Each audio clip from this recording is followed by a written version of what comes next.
And the good times continue on Smoking with the Blend inside the posh Davidoff of Geneva Lounge, inside the Seminole Hard Rock Hotel and Casino, inside the Guitar Hotel.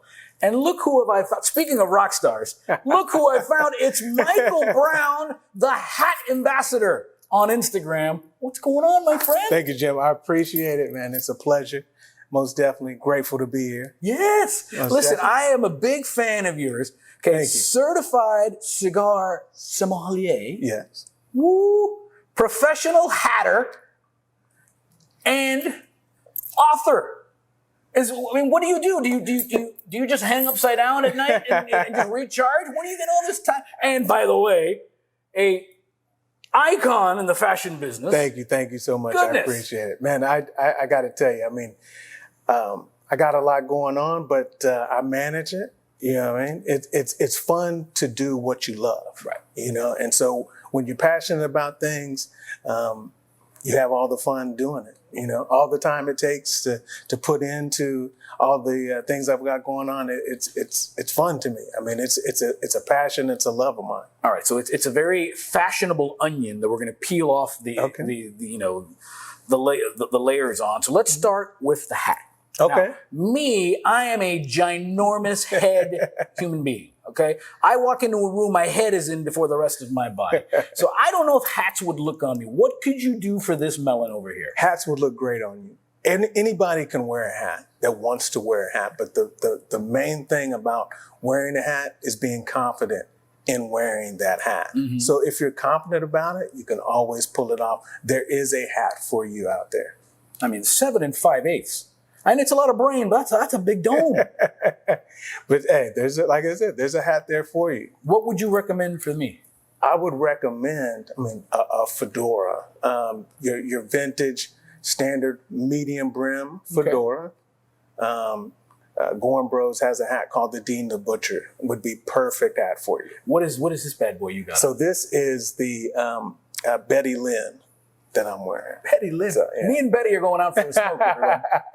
One of my favorite hats. I mean, of all the hats I have, I've had over 80 hats. Wow. So I have a very impressive collection, I would say. And this is one of my favorite hats. Okay, so we've got the hat part. Yeah. Now comes the cigar. And this is the question that I ask everyone because I think it's the most fascinating answer when you deal with folks, brothers and sisters of the leaf. Sure. How did a cigar come into your life? What happened? What was that moment, that seminal moment that said, hey, this is pretty damn good? The first experience I ever had myself with a cigar, I was working at a tobacco shop in Indianapolis, my hometown. Okay. And we had an extensive... Shout out to St. Elmo's. Yes, most definitely, yes. Shrimp cocktails and steaks. Yes. We're coming for you. Mickey Blaine's, right? Yeah. Great smoke place in Mickey Blaine's. Most definitely. So I was working at the tobacco shop. We had an extensive cigar collection, but no one really knew about the cigars. Mm-hmm. And at the time, my manager asked me to take over the cigars. She said, go home, take a cigar from every box, smoke them, see what's what, be able to talk to the customers about the cigar. So that was my very first experience with cigars.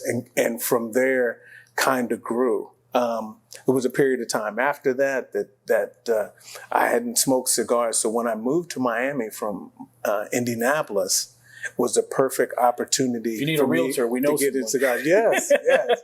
And so when I got to Miami, I got right back into cigars. And after I started working for Gorn Bros at their shop in Miami Beach, I started going to cigar events. Sure. And that was my first exposure to cigar events. And so one of the first things I noticed going to events was everybody was wearing hats that smoked cigars. And I was like, there's something there with that. The hat culture and the cigar culture kind of went together. And so that's kind of, for me, where the light went off. And I said, you know what? That's what I'm going to name my business. That's kind of what my lifestyle I'm going to mold is going to be, about hats and cigars. All right. So that then leads to hats and cigars, flaring and pairing. Now, the first thing I thought of and I wanted to ask you about this. Can you pair a hat and a cigar? Like, okay, I'm going to smoke, like I'm smoking an Oliva, Serie G today. Yes. What hat would go with that? Like, what are you smoking? I'm smoking the Avo 2021. Okay. Funny you asked the question because I kind of think about that, and I'm saying, you know, particularly today, I have the kind of orangish brownish tint to the hat. The orange I'm pairing with the blazer, and also the orange in the band of the Avo 2021. So in a way, yes, it all pairs together. For you, my friend, I would say a natural colored Panama. Perfect with what you're wearing. Most definitely perfect with the Oliva. Olivas are always nice, especially earlier in the day with a cup of coffee. Oh yeah. So I could see that totally. So you see, a nice kind of a palish, whitish Panama. Yeah, most definitely. I could see that. Yeah. Because you know there is something to be said. There are some things that just a cigar, coffee, rum, and hat. They're like the cousins in the cigar family, and they all kind of go together. And it's such a great expression of style because I think, like, you walk into a room, I would imagine, Michael, and people just want to talk to you because it's a conversation starter. Most definitely, yeah, it is. I get a lot of that anytime I'm out places or because which is funny because you would think, living in Miami, a lot of people would wear hats, but they really don't. And so I kind of stand out, of course, when I'm in a room because I have the hat. I definitely try and pair it well with the blazers and things like that to put the fashion in it too, as well as, like the name of the book, Flaring and Pairing. I always like to flare my hats, which is adding the pins, the accessories, the feathers, to the hat is flaring it. So, that brings a little bit of my personality into the hats. You mentioned the pins. You do hat pins as well. Yes. I mean, it's a subtle. You have a pin. You have the two pins. You have the feathers there. Can you can you over flare? Well, it depends on the person. I've seen hats. When I initially started wearing hats, I wore with no feathers, no pins, nothing. I love the feathers. And so I gradually worked into that. So there are levels to it. You can just have a single feather in a hat, or you could go all the way out with custom designed hats with feathers and different kind of accents, leathers and things like that in the hat. So there's a lot you can do to a hat to flare it out. And so really, depending on the hat and the person wearing it, the sky's the limit. You can do whatever you like. I'm gonna throw this out.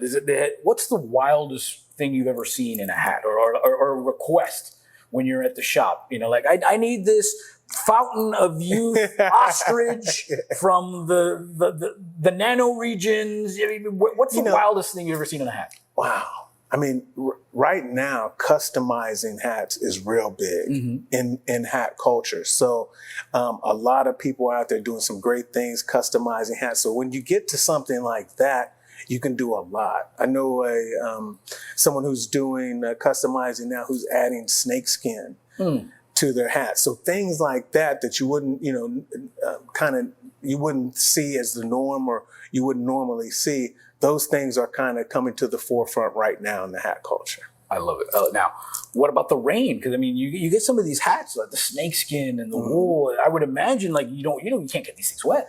No, I mean, to a degree. I mean, depending on the hat, one thing I learned about working in the hat industry was the levels of quality in hats.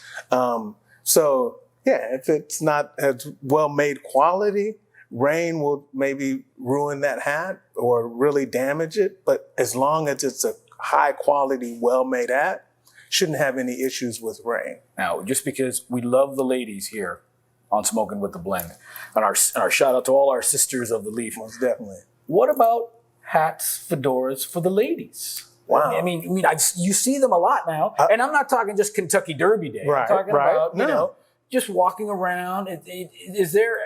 Because I think a woman could pull off that kind of hat. Almost definitely. So what I see a lot of, especially in the cigar culture as well, a lot of SOTLs are now smoking cigars and are wearing hats as well.